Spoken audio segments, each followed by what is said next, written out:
The Bob Murphy Show, episode 431.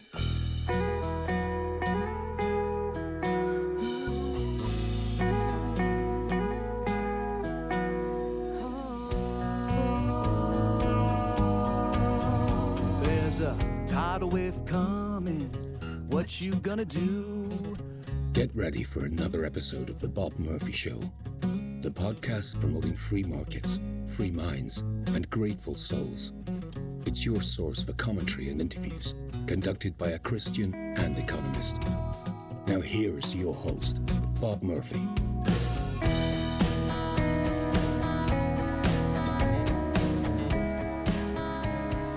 Hey everybody, welcome back to The Bob Murphy Show. Another crossover. This time, Adam and I are discussing some intriguing excerpts from a recent discussion between Ross Douthat and Peter Thiel. So I think it was a pretty wide-ranging conversation that they originally had, and Adam and I take it to the next level. Hi, Bob. Hey, Adam. So Peter Thiel sure is a rich weirdo, isn't he? He's definitely rich. He's an unusual fellow, but some might say the same of you and me. Yes, yes. So I ask or mention Mr. Thiel because we're going to play some clips from a fascinating interview conversation he had on a show called Interesting Times with a fellow named Ross Douthat. Don't know how that gentleman's name is pronounced. But before we get going... I think it's like Douthat, but I don't know Okay. why I'm saying that. I think You sound confident. I'm willing to roll with that. Yeah. But before we got rolling, I'm just curious about your impression of the man. Like years ago, I heard, hey, us libertarians have kind of a rich tech guy in our, as count him among our members. Then I didn't really pay too much attention. And hey, PayPal's cool. But then he founds this Palantir thing, and his business partner or CEO or something, Alex Karp, seems like a weird, terrible person. And so, how are we supposed to think about Peter Thiel from our camp? Do you have any thoughts? Can you, just for the listeners, I know I'm not like playing dumb. I really am dumb, folks.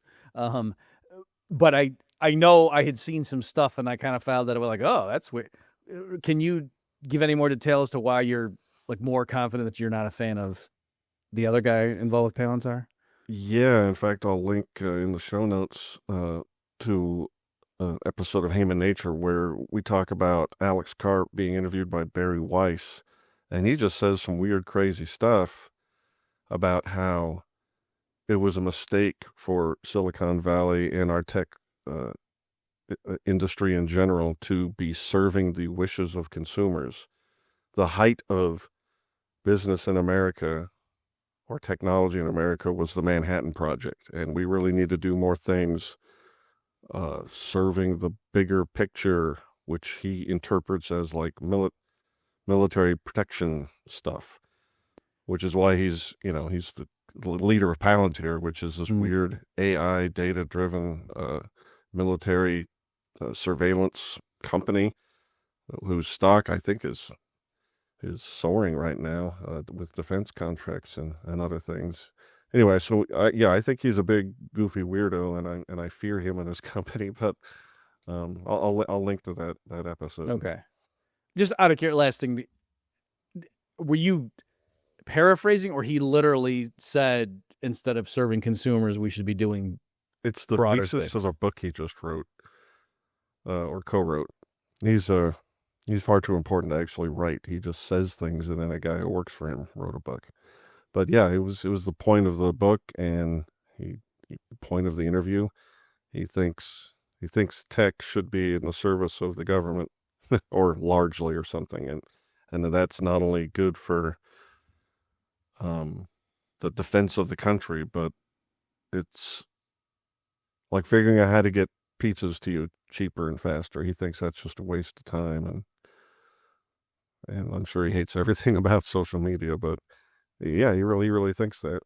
Okay. So I don't think Peter Thiel does, but I don't know him that well. This is the first time I'd sat down and heard him have a conversation. Yeah, I've tried to watch a few of his other things, and yeah, Peter Thiel was always somebody that like the name often came up. I listened to back when I was at Texas Tech. There was a period, folks, in my life where I kept driving back and forth between Houston and Lubbock, Texas, which, depending on which way you went, was a good 8-9 hour drive each way, and so I did a lot of podcast consuming in those days, Adam. And one of the things I listened to was a deep dive on how Thiel took down Gawker, like with the Hulk Hogan lawsuit and everything. Yeah. And that was a fascinating story. Yes, so anyway, that's like the most I knew of him in terms of like in-depth coverage of what his deal was and what he was doing, besides just knowing, hey, he's some like libertarian guy that's wealthy and, founded a few things. And then he also was the big backer of when Patrick Friedman launched the Seasteading Project. Right. Thiel was a big backer of that. And I guess I'll let the cat out of the bag. The next guest, folks, that's dropping on the Bob Murphy Show is Patrick Friedman, talking about what he's been up to lately. So anyway, stay tuned. Nice. So other than that, but yeah, I had one guest on, I don't know if you remember this, Adam, when I had a guy on that was like, he was really into like all the conspiracy stuff with Klaus Schwab and all that. And so I had him on, he was like giving his research on the analysis he had done. And then he's like, oh, I'm working on some other projects too. And I was like, oh, can you give us a teaser? And he was like, wait till you hear the bombshell about how this Peter Thiel guy isn't what he purports to be. And I was in a really awkward spot because, at that point, like Peter Thiel was kind of like a darling of the libertarian movement. And so I didn't want to like just I didn't know what the guy's evidence was, you know what I mean? So anyway, it was just kind of awkward. I was like, okay, well, thanks everybody, and we'll see you next time. So that was kind of the way that episode ended. So anyway, that's my long way of saying I have heard some strong allegations, but yeah, I don't know that much about him personally. And this interview that we're going to play some clips from you folks, I was just fascinating. And let me also say, some of these clips are on the longer side, and I don't think you're going to resent that though, folks, because it really, I guess this guy Ross Douthat, I was primed to not like him too, because like a lot of his written stuff, he's like an establishment, toady or something. I don't know what word you want to use. At least that was the image I had. But yeah, with this is like, okay, that was a good interview, I thought, where he dragged or pulled a lot of stuff out of Thiel that maybe someone else would not have.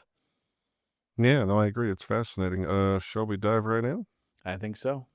A big part of Silicon Valley ended up going in for Trump in 2024, including, obviously, most famously, Elon Musk. Yeah, this is deeply linked to the stagnation issue in my telling. I mean, and these things are always super complicated, but my telling is, I don't, and again, I'm so hesitant to speak for all these people, but, someone like Mark Zuckerberg or Facebook Meta, and, in some ways, I don't think he's very ideological. He didn't think this stuff necessarily through that much. It was, the default was to be liberal.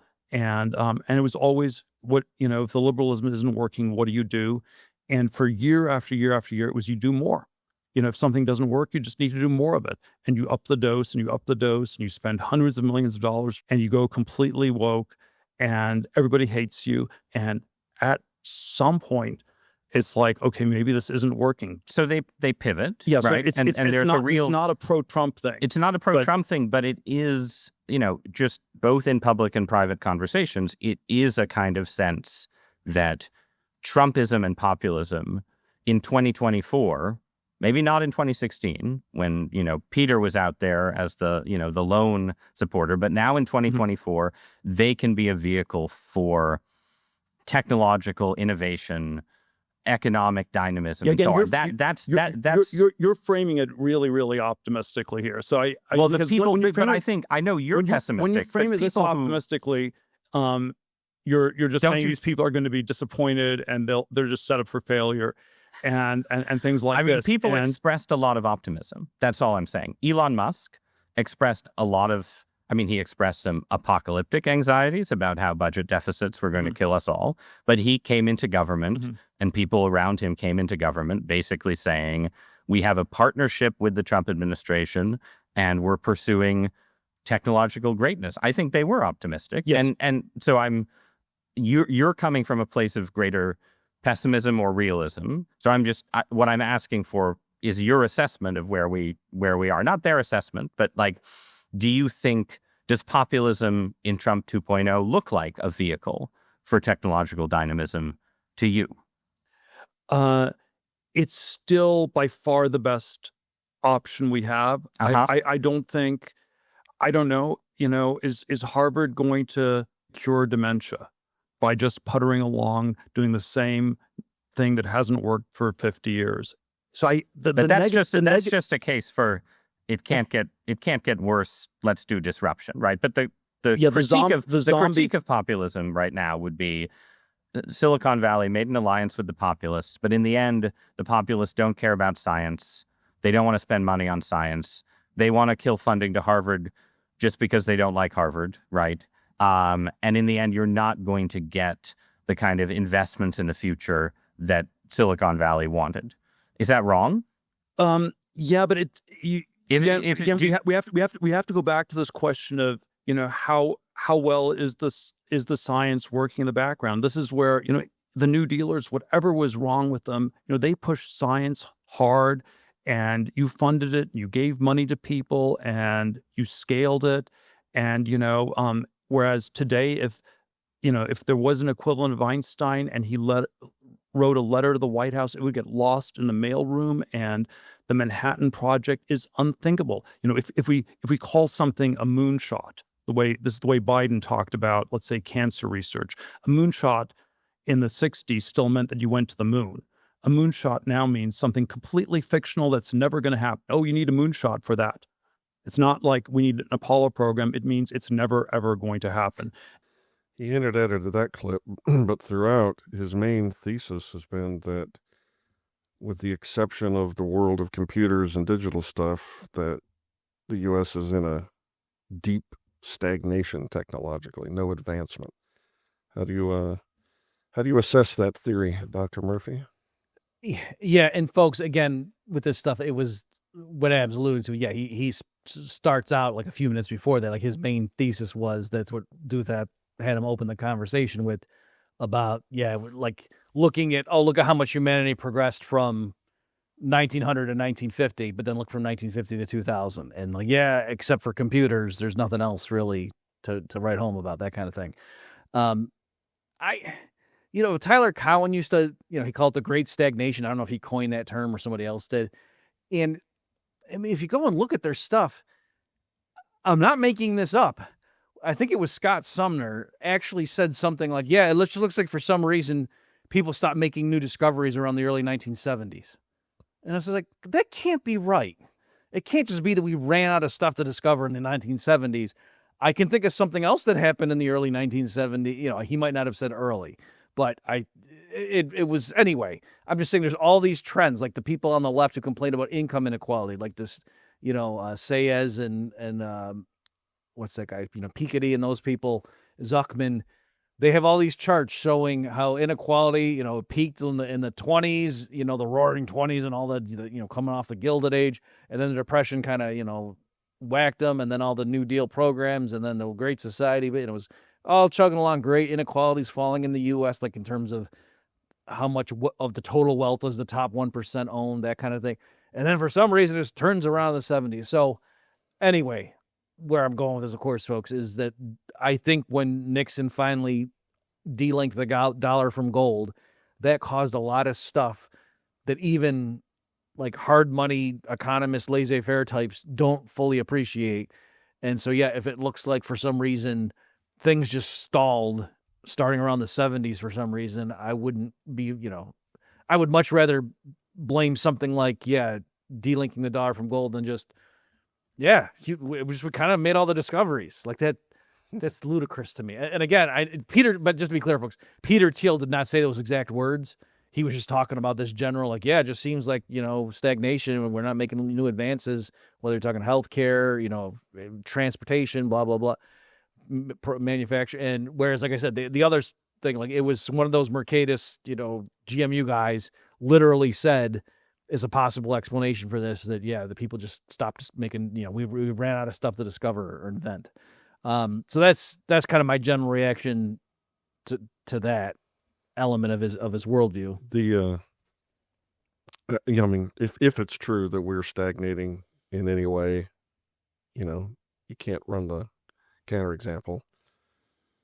I would point to the government, obviously, as the first culprit, with the fiat money and then a bunch of regulations. But as Thiel was talking, he was alluding to people being afraid of the future rather than thinking, it's man's duty to conquer this world and tame it to our ends. But then in the 60s, you started having a big movement in the culture saying that man is the problem here. Mm-hmm. We're ruining the world. There's too many of us. We're causing environmental disasters. We're killing species. And if that sort of a mind virus infects the public, you could see where it would lead to people just sitting on the couch and watching TV, on the margin rather than trying to go build something and push physics and do all those dominating things that Peter Thiel wishes we were doing more of. And I think that was a pretty big effect in the culture. So to be clear, folks, I'm not saying like, oh yeah, you know what it is? It's because stupid Richard Nixon in 1971. That's not what I'm just saying. To me, it would be pointing to things like that as opposed to just, well, yeah, I mean, after E equals MC squared, what else was there? And yeah, like I think what you're thinking, just like on that point, I don't know if this is historically accurate, but I had this sense from the limited amount of reading and probably seeing something on a George Clooney movie or something. But I had this notion that like the World's Fair in the late 1800s when they were unveiling, or the early 1900s, like was just much more optimistic about, what they thought the future was going to hold. Whereas you're right. I think more recent things, it would be like, oh, and look we have all these 8th graders with all their different ideas about how to combat climate change. And you know what I mean? As opposed to this is how we're going to figure out how to get to some distant galaxy by tunneling through, a wormhole or something, So I think you're right that there's just real pessimistic and yeah, among other things, well, you wouldn't want to come up with a way to feed all the world's people. We already have too many people. That would make it worse. You got to come up with a way to, how do we, stop the birth rate in Africa or something, as opposed to how do we feed those people? So I think, yeah, that I agree with. I do have to say, though, the irony, my running joke with you, Adam, isn't it just, again, it's always, I mean, we had the moon landing. If it turns out that didn't happen, there's going to be this trump card that a lot of people, and also, did you ever see the Seinfeld thing, the Comedians in Cars or whatever that was called? Yeah. Do you know what I'm talking about? Where the show that Jerry said, okay. So one of them, be a better anecdote if I could remember which comedian it was. I think it was one of the guys that's typically clean, not the food guy, but I think the other guy, and I'm blanking on his name.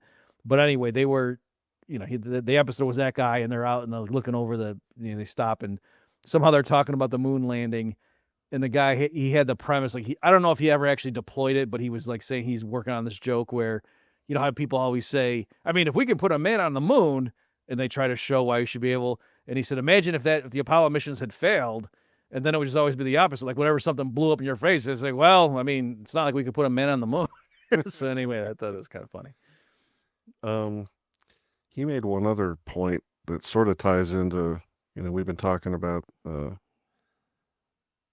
we were just talking about Sagar and Jetty and Charlie Kirk on Tucker talking about, problems with the economics, and they were talking about the young people not having a shot, but also the middle class getting left behind. And Thiel felt quite strongly in this interview that if you don't have vibrant advancement, if you don't fix the stagnation problem, it's going to also mean we're going to not have a middle class anymore. Right. Like he was saying that, you can't have all the development in Silicon Valley. That's just not going to work for everybody else in the country. And I didn't know what to make of it, but I thought it was an interesting argument. I hadn't thought about that. Yeah, I definitely, it's weird, right? Because on the one hand, and I'm not saying Peter Thiel's doing this, there is a definitely thing we got in the clips later, folks, where he does kind of do a zinger on Elon in terms of like, is his worldview internally consistent with, Right. being, so anyway, we won't We'll get spoil to it. that, yeah. We'll wait to, but it is interesting too, how on the one hand, like people are worried about AI either taking all our jobs or enslaving and or killing us all, like Terminator style, and also saying, oh, there's a great stagnation. I mean, geez, except for this little dinky thing over here of like the computer sector tech, we're not doing anything. Like there seems to be some kind of dissonance there. Also, I was surprised, especially as we had just isolated in that clip there. Again, if you listen to the whole interview, he's all over the place, and it's, you just get this more balanced tapestry of his worldview. But just right there in that clip, that is prima facie surprising that he didn't say that, oh yeah, part of the reason for this, the stagnation now, geez, if Einstein came along or today's Einstein and said, we need to do such and such, but you know what? All these entrepreneurs and VCs would have all these great ideas, but the bureaucrats in Washington wouldn't give them approval. No, that's not what he said. He said if today's Einstein wrote and said, we need the Manhattan Project, it would get lost in the, you know what I mean? So isn't that weird that like he's lamenting how the federal government is not willing to fund things the way they allowed us to create the atomic bomb, and that's really it seemed, again, I'm sure if you asked him to tease that out, he would probably say something that I would say, oh, okay, maybe he'd even catch himself. But it was funny there that what he was lamenting was not Washington busybody micromanaging and like, just get out of our way and let us build. It was instead, you need to fund us the way that the New Deal did. Like, at least say what you will about the New Deal, but at least they weren't afraid for Washington to spend a bunch of money. Like, that's a weird thing for the libertarian hero to be saying. Yeah, I was just about to make that exact point. Calm down, Mr. Libertarian, as you talk about having the government fund science through these, universities like Harvard and whatnot. There isn't a better way. Yeah. But I should say, as I always say when we criticize Tucker Carlson, same thing here. Mr. Thiel, like, if you want to talk about anything, like, just look me up. Yeah, if we weren't fans, we wouldn't talk about you at all. Before we move on, do you want to tell our listeners the good news? Oh yeah, someplace where there's not stagnation. So, folks, Right. for a while, as these crossover episodes have been gaining in popularity, and some of you have expressed to me that you look forward to them, and that, and truly, Adam, I really did have a guy say last week when I was at Mises U, he said, hey, the stuff you're doing with Adam Heyman is awesome. I'm not even just making that up. So, as implausible as the anecdote may sound to some. I like that generic fella quite a bit. Yeah. So anyway, what I was thinking though is so Adam and I have been thinking for a bit, should we have an advertiser that's just like, because we have our own podcast, so it's kind of, how would you do it? And then also too, but just kind of think, okay, so if we're going to do something, we want it to be a campaign that's going to go the distance, that we're not just going to like hold up, oh, wow, this stuff tastes better than my normal Gatorade, and we do it for 3 weeks or something. So anyway, we have found the perfect sponsor for these crossover episodes, and they are the Swan Brothers. So Adam, do you want to explain to the good folks who these guys are and what they do? Sure.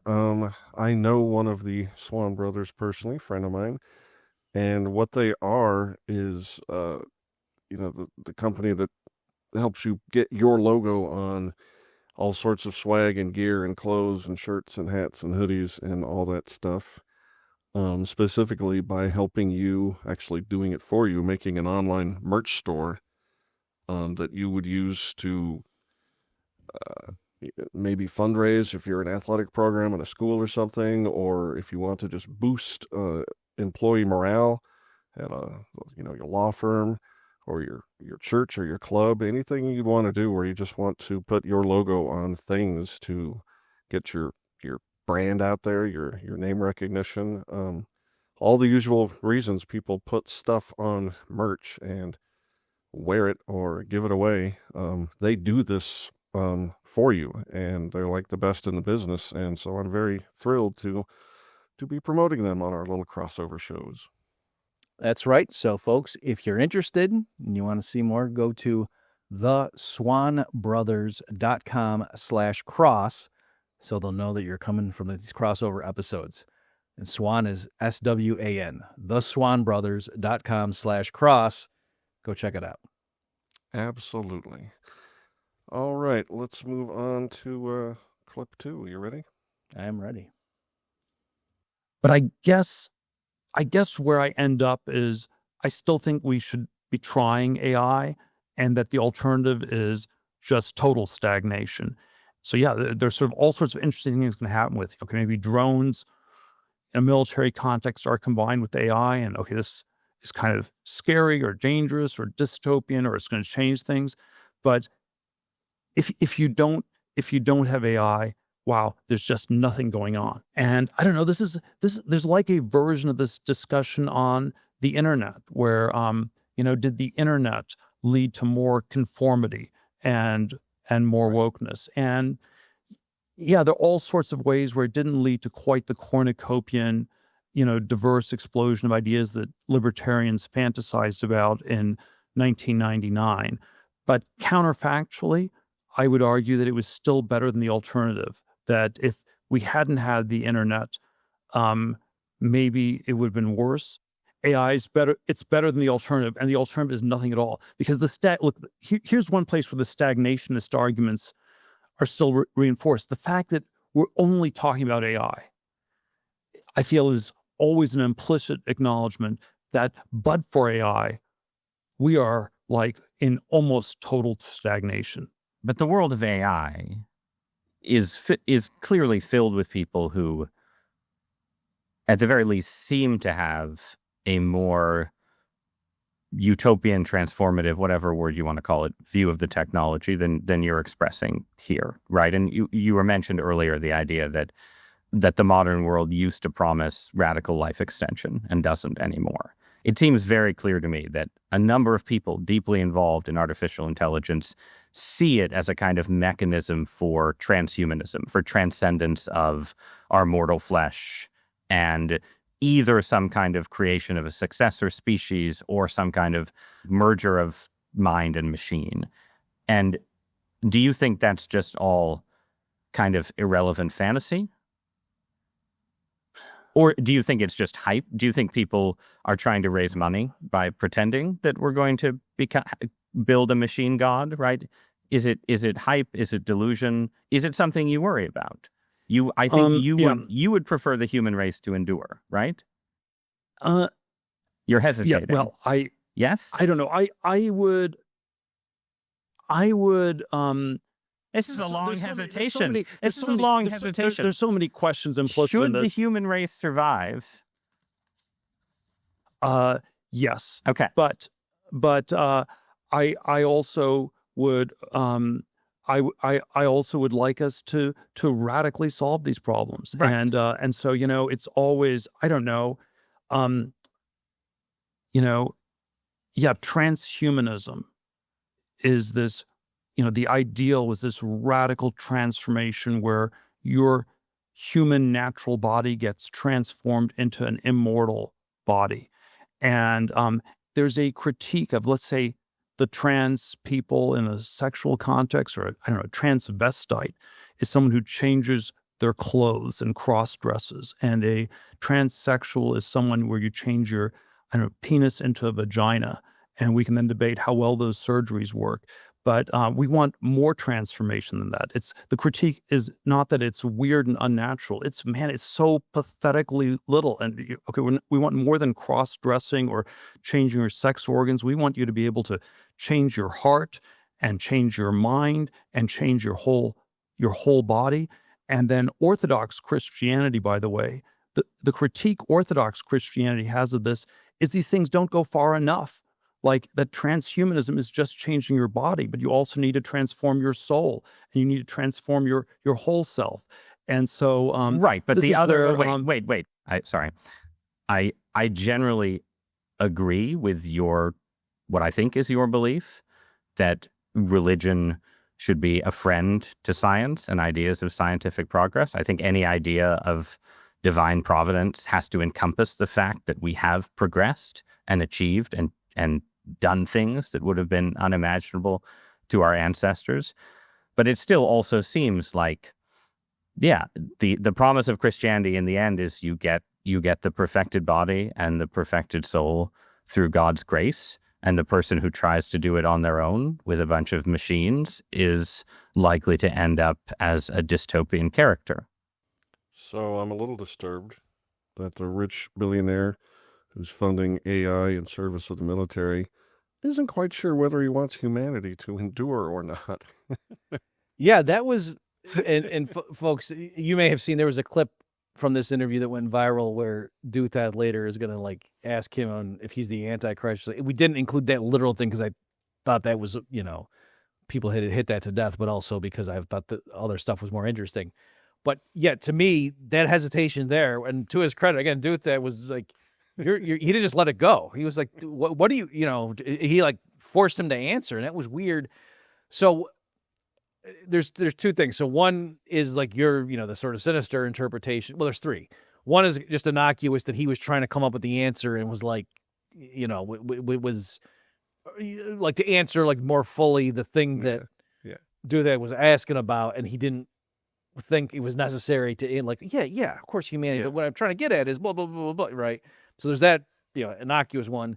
Another one that I think also could work is, I could imagine in a different context, especially if I wasn't primed to be ready for it, if somebody in some other area asked me, I might hesitate because given my biblical views, it's like, well, if I'm, my cousin and I are in our Bible study are going through the book of Revelation right now. It's just saying this is what's going to happen. So I no longer think as I did when I was 22 and an atheist that like, oh yes, of course, we should do everything to, to continue the human, like, it's sort of like, it's already written. So what does it mean to, to say, should they get, it's like kind of saying, should the sun ever go out or not? It's like, well, it's going to happen. You know what I mean? So there could be that element to it as well, where it just seems like a nonsense question.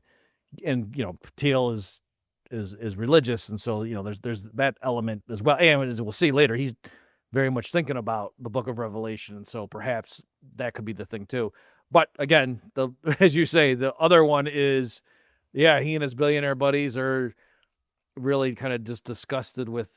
I mean, can you imagine, like, how you and I get annoyed with the rubes on social media, and we're just like, come on, can you imagine, like, if you're that level where you're jet setting and you like, you maybe don't set the policy of governments around the world, but the people who do, and you really know how stuff happens, and you can just see how 99.9% of humanity has no clue what's going on, and they're so confident in their ignorance and just gullibility, and it's like, if you're allowing these people just to rule you like this, then you deserve it. I could see them falling into that mentality. Sure, yeah. So the more influence you have, the more hubris could creep into your soul. I mean, I was just joking. I think he vapor locked because he was thinking of the meta question, rather than the obvious one. And there's the element, it was baked into a question about all this, transing into machine and the singularity and all that. And you might, if someone was asking you, should the human race survive in that context, you might pause and go, well, not no matter what. I mean, maybe not like that. I mean, you can imagine a purist would just, I'd prefer we actually just stay humans and not merge with machines. That's weird. That's I thought you meant the other way around. That you were, not that you would have endorsed it, but I thought you were saying, I guess you could call this the sinister view too, like just that someone who thinks, I think 500 years from now, our descendants are going to be half man, half machine. You'll be fused with your flying thing, and you're going to have your computer brain that lets you think 10 times as fast and have supervision. That they might have been just pausing to think, well, what do you mean by that question? Because I'm not sure what my answer is. Then, depending on our definition, that could be that too. Which I guess you might think is sinister. I don't know. So but I guess what I'm saying is I could see someone hesitating to answer, and then even after further review, their answer being no, but not because they're for genocide, but rather no, because we're going to evolve to some higher thing that we're no longer, this is going to be Homo sapiens anymore, or something like that. Not that I'm cool with that, but I could see someone thinking, no, I'm a decent person. I want what's best for everybody, and just like I want to be a cyborg, I think everybody would want to be a cyborg. I think this is all fascinating stuff, and I can't wait to see what they do come up with. But I got to imagine that the first iterations of things like that will just be sort of a robot copy of you, at best. Build some chatbot LLM and put it in some sort of an Android, but it's not going to have anything to do with you. You'll be gone. But somebody might, if the LLM is good enough, maybe I think you're still around or something. But yeah, I was listening to something a while ago about like some guy who uploaded his dad into the computer or something. Yeah. Do you remember that? And yeah, like it was a cute. Again, it was worth me listening to while I was cleaning up the house or whatever the heck I was doing. But I repeatedly thought throughout that, like, okay, but his dad is not in the computer. You know what I mean? Like what? So there's been a couple, or at least one Black Mirror episode that deals with that pretty well. Mm-hmm. It's like when you go see like somebody doing a performance and being Mark Twain for the crowd. It's like. You're right. It's not that, oh my gosh, they uploaded Mark Twain into that bag of cells right there. Like, no, they didn't. The guy's doing an impression of Mark Twain. So I don't know why it makes me think of it, but you're familiar with the show Star Trek and the Transporter? Yes. I'm with Dr. McCoy. I think you die on the pad there, and then something else ends up on the surface of the planet, constructed out of the molecules there. Yeah. When you think about it, you just die each time you use the thing. I guess it must not have been with you. I must have said it on a solo episode that hasn't dropped yet. But I recently explained to the good listeners of the Bob Murphy Show, but they haven't heard it yet, Adam, that in high school, you might think that, when you took a break from dating the cheerleaders? Yes. I ordered the manual that they use for Star Trek The Next Generation, like for people who wanted to submit scripts to the show. They had a manual like to describe the physics of it. And one of the things they covered was like, you can't have episodes involving like somebody beams up from the planet and then they like double the streams on the pad in the ship so that like 2 copies of the person gets made. So they explain why that can't happen. So you see the problem they would have, right? Like they have to explain why you can make one version, but you can't make multiple ones because otherwise that you could just see that would open up Pandora's box. Anyway, so they had to kind of, I forget, what they did. They used a good analogy. And someone of your age will appreciate this, Adam. Do you remember? It was like when you first got the ability to take like a VHS tape and record, the football game or something. And the quality of that was always terrible compared to the live stream. Mm-hmm. And so somehow they came up with a thing like this. That was certainly why, like, you couldn't just store it, right? It wasn't just like, oh, well, once, Picard beams up, doesn't the computer know what it did to just reconstruct him and just make it, if this guy dies, we'll just, hit go again and pretend like he beamed up again. Just use the same, it's zeros and ones. And they showed like, well, no, that would be like the VHS tape. That's not the same thing as the live transmission. I forget now, though, as I'm telling you this, because you could be watching the game and have it on in multiple TVs in your house, the live game. And so why couldn't they have done that? And I don't remember what their answer was for that, but they did have one. So yes, to answer your question, I'm familiar with the Transporter. Yes, you are. Boy, that's what I get for asking that question. All right. It's like saying, did you ever think about money in high school? Yes, I did. Are you familiar with this thing that you can use to buy goods and services? All right. Here is clip number 3 of Peter Thiel. A conversation I had with Elon, a few weeks ago about this was he said, we're going to have 1 billion humanoid robots in the U.S. in 10 years. And I said, well, if that's true, you don't need to worry about the budget deficits because we're going to have so much growth. The growth will take care of this. And then, he's still worried about the budget deficits. And then this doesn't prove that he doesn't believe in the 1 billion robots, but it suggests that, maybe he hasn't thought it through or that he doesn't think it's going to be as transformative economically, right, or that there are big error bars around it. I always get a little uncomfortable when I accuse somebody that rich and successful of being an idiot. But what Thiel said there was real stupid, right? Oh, really? Go ahead. Oh, okay. Maybe I missed it too. I'm just not rich. I'm middle class and stupid. I think that Elon is right to be worried about the debt because there's no amount of increase in productivity that AI and robots can achieve, that politicians won't just spend faster. Unless Doge was supposed to fix, systemic structural problems and with government overreach and waste and all that. I mean, if we don't do anything about that problem, why wouldn't we think that they would just spend more and more and more and more, regardless of how much?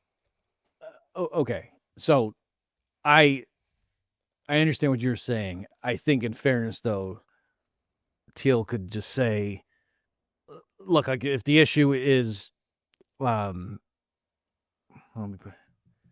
mean, do you agree, Adam, that like if they discovered untold deposits of oil and gold and diamonds and so on, like that had a $20 trillion present market value, even accounting for the fact that like it would push down the prices of, if all this new gold and oil hit the market, that would be helpful in terms of, geez, how are we going to... It would be very helpful, and so will the robots. I'm not saying that, that he's wrong about that. Mm-hmm. I'm just saying to be that dismissive about the debt and how politicians like to spend, I think it's crazy to just dismiss that like Elon's stupid. He was saying it to the point of where maybe Elon doesn't even think he's going to be able to build these robots and they're going to be as productive as he says. Because otherwise, how is this smart guy, not just immediately not care about the 37 trillion in climbing? I mean, he thought that was just a slam dunk. I don't. I mean, I guess so, but I'm saying like whatever it is that Elon thinks ought to be done is going to just be so much. Like if you just snap your fingers and all of a sudden everybody in the United States had triple the IQ and twice the strength that they did yesterday, wouldn't that make it easier to solve all of our fiscal problems? Absolutely. Yeah. So I guess that's kind of what he's getting. It's like we have a billion workers show up who aren't ever going to call in sick, who aren't going to steal, who have an IQ of whatever 95, let's say, for most jobs or something, and they also are willing to, they work for a very low wage, like sustainable, and how much they need to eat per hour is like, $2 an hour, and they generate 50. Anyway, that's what he's getting at. So, oh yeah, I agree. It's going to be incredible if he can pull it off. Right. Which makes me want to ask you, where do you land on that? Do you think that's coming? Right. So probably, maybe the reason I was more sympathetic to Thiel, again, that's why I like these crossovers. It's amazing. It's Adam Heyman guy. He's good. He doesn't just, he's not just a yes man. Is I ran into that myself. Unfortunately, I wasn't contradicting myself, but I've been for so long about, oh my gosh, the Fed blew up this big asset bubble and it's bad, and yeah, I think there was a partial correction in 2021 or whatever 2020 because of COVID, but that to me wasn't the big one, and there was still all this stuff they did in these imbalances. But then also when I guess ChatGPT 3.5 I think came out, I was really impressed by it, and I started just doing back of the envelope calculations and showing how, like, even if they don't improve more, once businesses just brainstorm and figure out how to, this is like, I was coming up with just, again, back of the estimates, it's like as if we had all these workers just show up with the characteristics I talked about. Like, surely that would, and then I was worried, like, oh, did I just kind of, erase my point? And certainly I wanted to make sure that no matter what happened, I wasn't going to say, oh, see, I told you. Like, I was trying to, like, be honest with myself and say, and it worked out where I still thought that, yeah, there was going to be short-term crisis, but long-term, economic gains and sort of, Jetsons world thing, even though there would still be the, surveillance state on top of that. Sort of like in the world of the Matrix, they have really cool technology, but it's not a pleasant place to live. I don't know. So, yeah. So anyway, that's my long-winded way, Adam, of saying, yeah, I do think, like I don't know if you've heard that, yeah, that the Billionaire Bunker episode I did recently, where I was going through, like, I think that stuff is coming, where, yeah, there are going to be robot armies, and either like literally in the fighting machine sense, but also in this, like, meaning they go into factories and they make stuff and they just go out and do it. And yeah, when there's a storm and you need somebody to go out and fix all your shingles and rebuild the bridges, and like, you just look out, oh, you got the robots doing it. Like, I think that's coming. the dystopian element of that is now the people who are always bringing up like, oh, there's a secret depopulation agenda. And I always used to poo-poo that and say, well, no, because they need us to fix their private jets and stuff. And I was like, uh-oh, what if there's robots? So anyway, yeah, I think it's not going to be a game changer, forgive me for using that phrase, in the next 5 years. But I do think 15, 20 years that, yeah, this stuff is going to revolutionize it. And I try to be more careful when I'm making long-term, budgetary predictions and things, that there should be this asterisk in there to say that, yeah, these are the trends right now. But, if this happens, just like if aliens showed up and gave us all kinds of technology, that could change things. It was interesting. I'm pretty sure Thiel was talking about AI when he said this. But he didn't think it was going to be like a game changer. He thought it was going to have a big effect, but more like, the effect the internet had on the economy. Yeah. Well, even there, I forgot to mention that at the time. That what was your reaction to that? Like, to me, like, this is what you and I are doing right now. I mean, the fact that they're trying to shut down Tucker now. And I mean, to me, it seems like the trajectory of global affairs can be influenced by people with podcasts now, whereas that was clearly not the case 20 years. And I don't just mean podcast, but you get what I'm saying. Like, there was no way for us to get our message out except, I mean, the Mises Institute used to physically mail articles by Murray Rothbard to subscribers or people who would write in and ask for it, or call in, I should say. They used telephones and say, yes, I want to get on your mailing list. And so then we'd send, and they would be thinking like, oh, we're sending it now to another person who knows the truth. I mean, can you imagine? Surprised. Yeah, I was surprised to hear him poo-poo that. And is it like you were alluding to a little while ago when, these elites from their enormous mansions looking on social media and just seeing the bulk of humanity that's just useless and stupid and, sharing TikTok videos. Maybe he only sees what he would call the not useful stuff rather than seeing what you and I see, which is this amazing proliferation of meaningful content and dialogue. And, we're thrilled because Scott Horton and Dave Smith are talking to Tucker on a platform that's way bigger than. Yeah, I was surprised when he seemed so unimpressed by. Yeah, I mean, with all this stuff too, it's a human tendency, like you just take for granted. Sure. Stuff is like, you have kids, but like you're really upset with your kids. Oh, you're gonna go to the store, and then for 18 seconds, if you lose track of the little one, and you're just like, and then you find and then you forget about that, and then quit fighting with your brother, So it's anyway. Yeah, you can easily. That's why you got to keep taking the white pill so you don't get complacent. Mm-hmm. All right. I think this last one we're going to learn that Peter Thiel is the Antichrist. Fire. And so the atheist philosophical framing is one world or none. That was a short film that was put out by the Federation of American Scientists in the late 40s. Starts with a nuclear bomb blowing up the world, and obviously you need a one world government to stop it. One world or none. And the Christian framing, which in some ways is the same question, is Antichrist or Armageddon. You have the one world state of the Antichrist, or we're sleepwalking towards Armageddon. One world or none, Antichrist or Armageddon, on one level are the same question. Now, I have a lot of thoughts on this topic, but sort of one question is, and this was a plot hole in all these Antichrist books people wrote. How does the Antichrist take over the world? He gives these demonic, hypnotic speeches, and people just fall for it. And so it's this plot hole. It's this daemonium. Right. It's implausible. It's a very implausible plot hole. Right. But I think we have an answer to this plot hole. The way the Antichrist would take over the world is you talk about Armageddon nonstop. You talk about existential risk nonstop.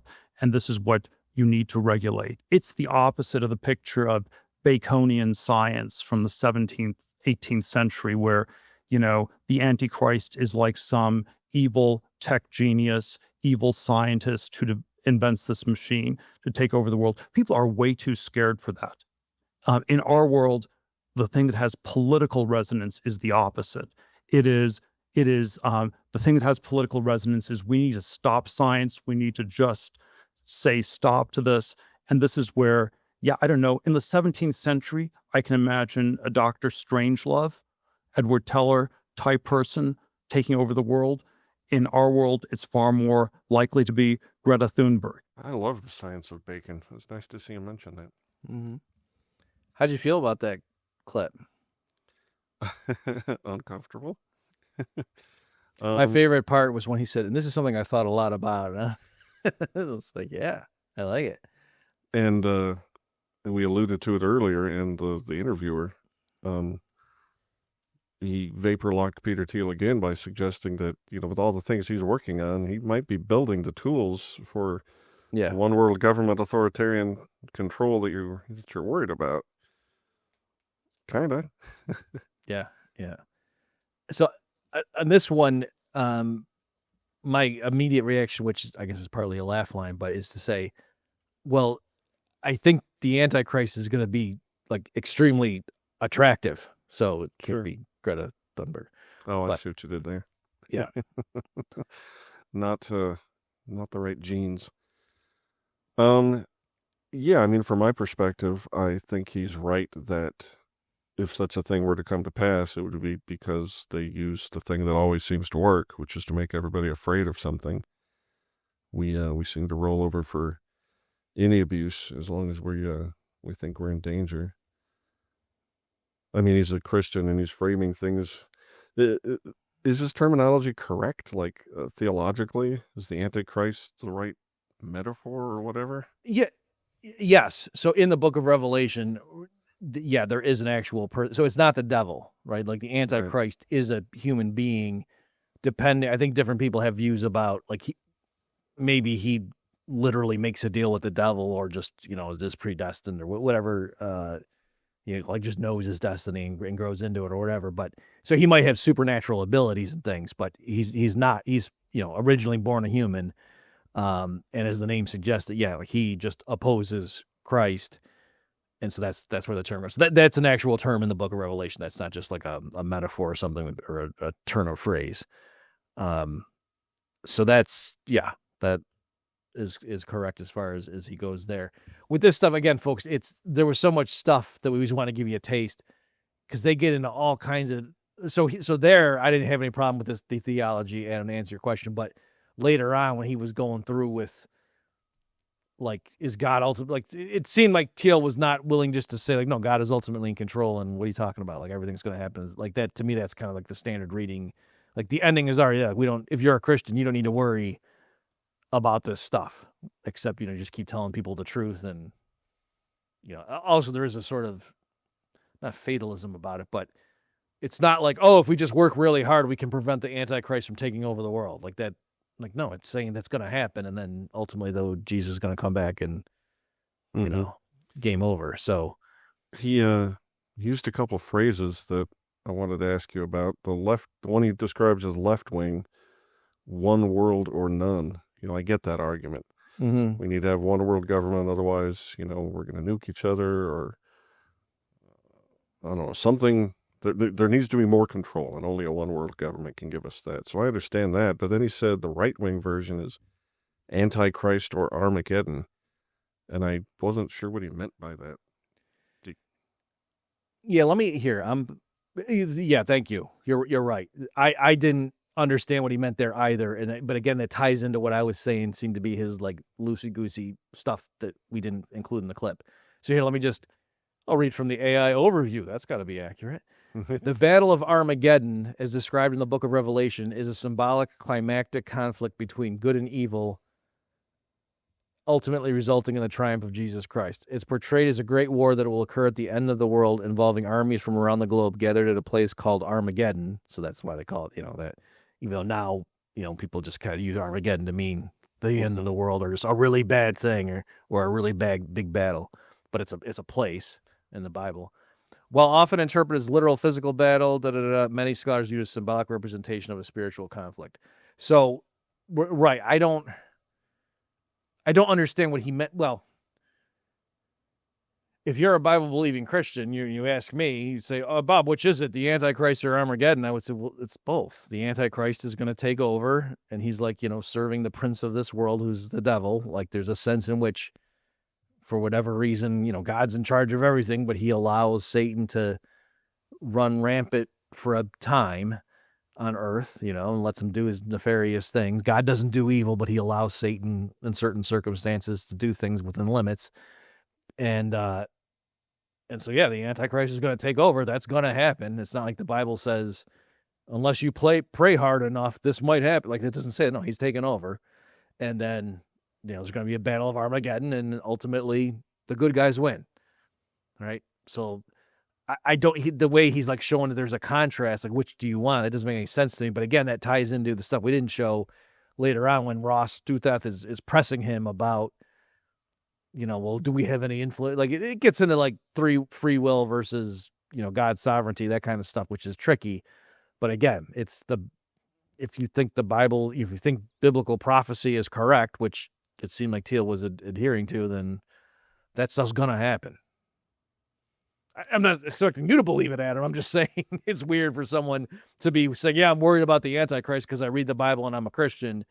And so, it's, I mean, in fairness, all the, New World Order, right wing, John Birch type, but it's, I think it's more just like, hey, this is what's coming, and you don't want to have the mark of the beast. You know what that is? That's, if they put the chip in your forehead that allows you to sign into your Tesla, that's what or whatever. You know what I mean? Like, sure, it's not so much that if they're being accurate, and I hope if you talk to them and they say, wait a minute, it's not that they're saying, oh, so you're just saying if you can warn enough people, we'll avert this from happening. Like, well, no, because that would make the Bible wrong. But it's kind of like, just for the same reason you would spread the gospel, even if you believe God picked everybody from before the start of the world.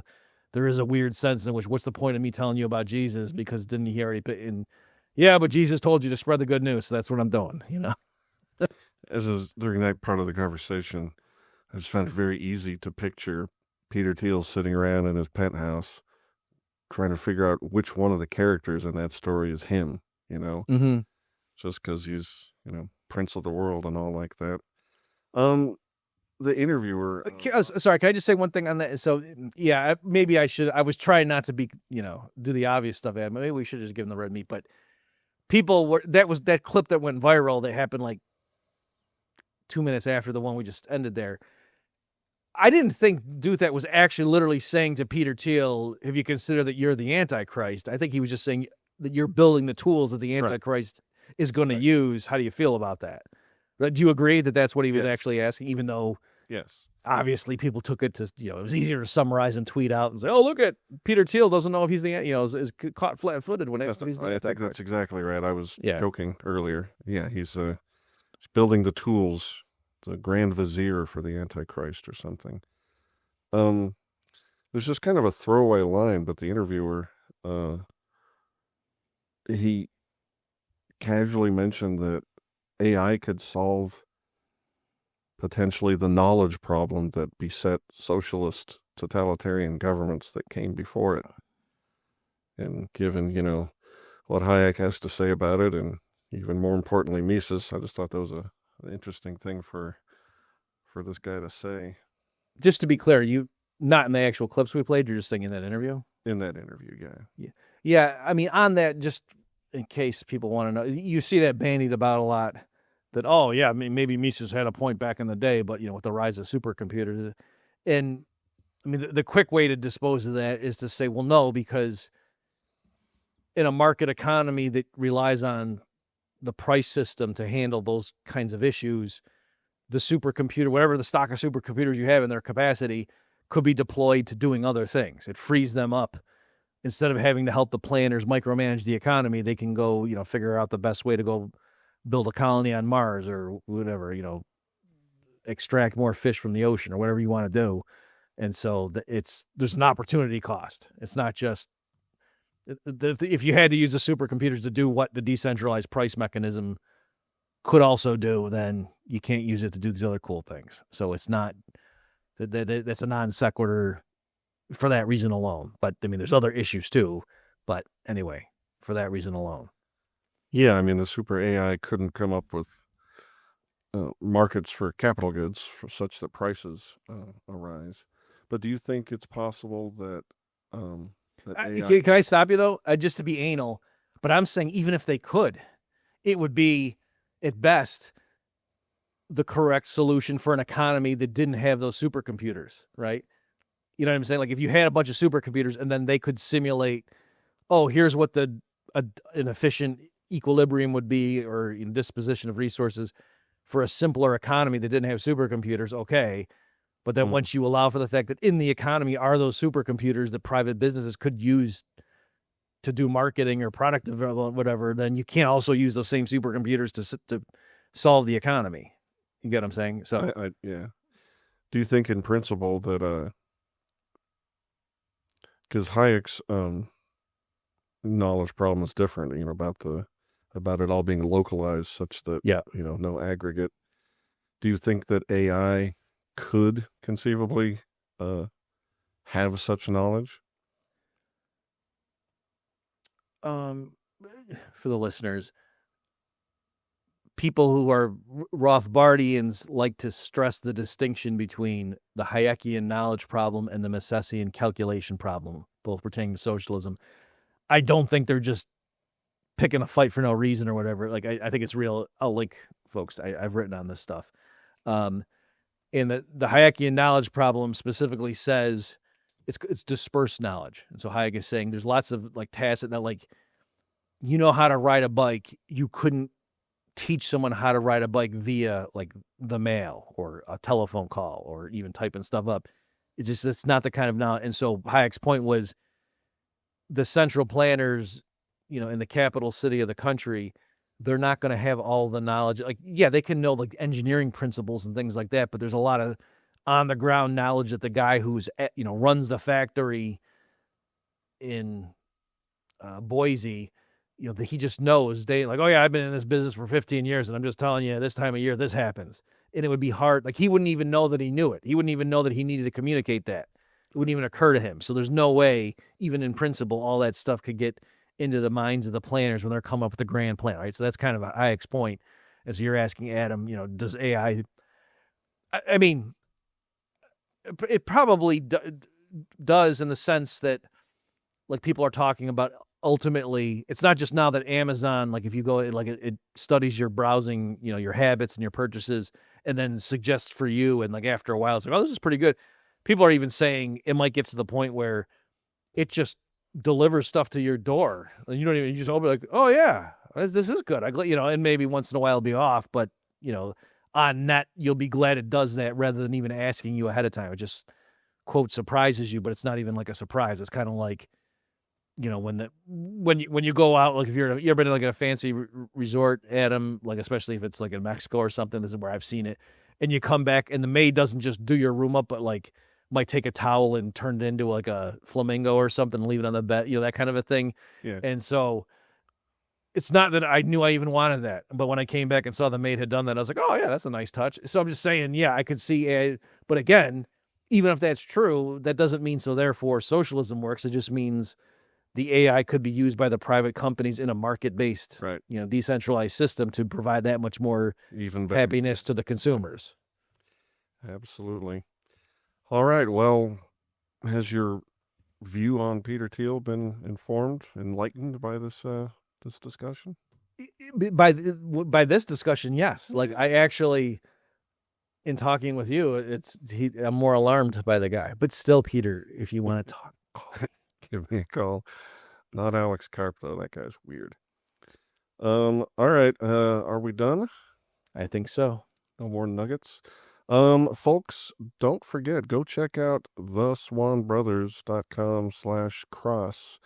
If you're affiliated even tangentially to an organization with people, they can do stuff for you. Go find out what. And also check out the Bob Murphy Show if you're not doing so presently, and check out Heyman Nature on YouTube, and also heymannature.substack.com. And we will see you next time.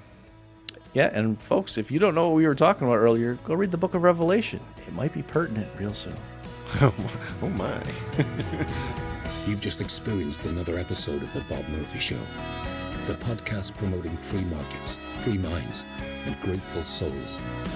For more information and to subscribe to this podcast, visit bobmurphyshow.com.